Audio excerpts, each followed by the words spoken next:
عمركم فكرتوا ليش اسم الوهاب في القرآن دائما مرتبط في الحاجات المستحيلة؟ في كتاب الله دائما يكون دعاء الأنبياء والصالحين من عباد الله بهب لي وليس ارزقني. في الغالب الرزق يتطلب سعي وقد يأتي بلا سعي، ولكن الهبة من الله سبحانه وتعالى تأتي دوما بلا سعي. تأملوا معي قول نبي الله سليمان عليه السلام، قال رب اغفر لي وهب لي ملكا لا ينبغي لأحد من بعدي إنك أنت الوهاب.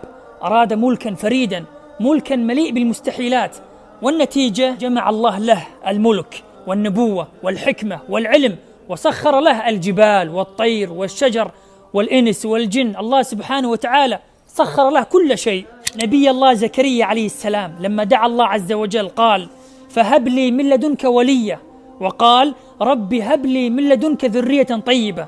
الله عز وجل لما استجاب له قال فاستجبنا له ووهبنا له يحيى. الله عز وجل مو بس رزقه ولد، لا ونبي بعد، وزوجته كبيرة في العمر تقريبا 80 سنة فأنجبت له يحيى عليه السلام. ونبي الله إبراهيم عليه السلام قال ربي هب لي من الصالحين، لما وهب الله عز وجل له الولد حمد الله بالهبة، قال الحمد لله الذي وهب لي على الكبر إسماعيل وإسحاق. وما كانوا أولاد فقط بل كانوا أنبياء، وهو كبير في العمر فأعطاه الله عز وجل ما أراد. تأملوا أدعية الأنبياء، يسألون الله عز وجل المستحيل ولا يبالون.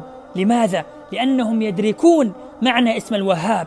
الوهاب إذا أعطى أدهش، إذا أعطاك فوق ما تتصور. هل تعتقد أن أمنيتك مستحيلة وتحقيقها أشبه بالمعجزة؟ تضرع إلى الله عز وجل بالوهاب، تضرع إلى الله عز وجل بأسمائه الحسنى. الله عز وجل يقول ولله الأسماء الحسنى فادعوه بها. أسأل الله عز وجل باسمه الأعظم، أسأل الله عز وجل باسمه الوهاب أن يعطينا الله عز وجل وإياكم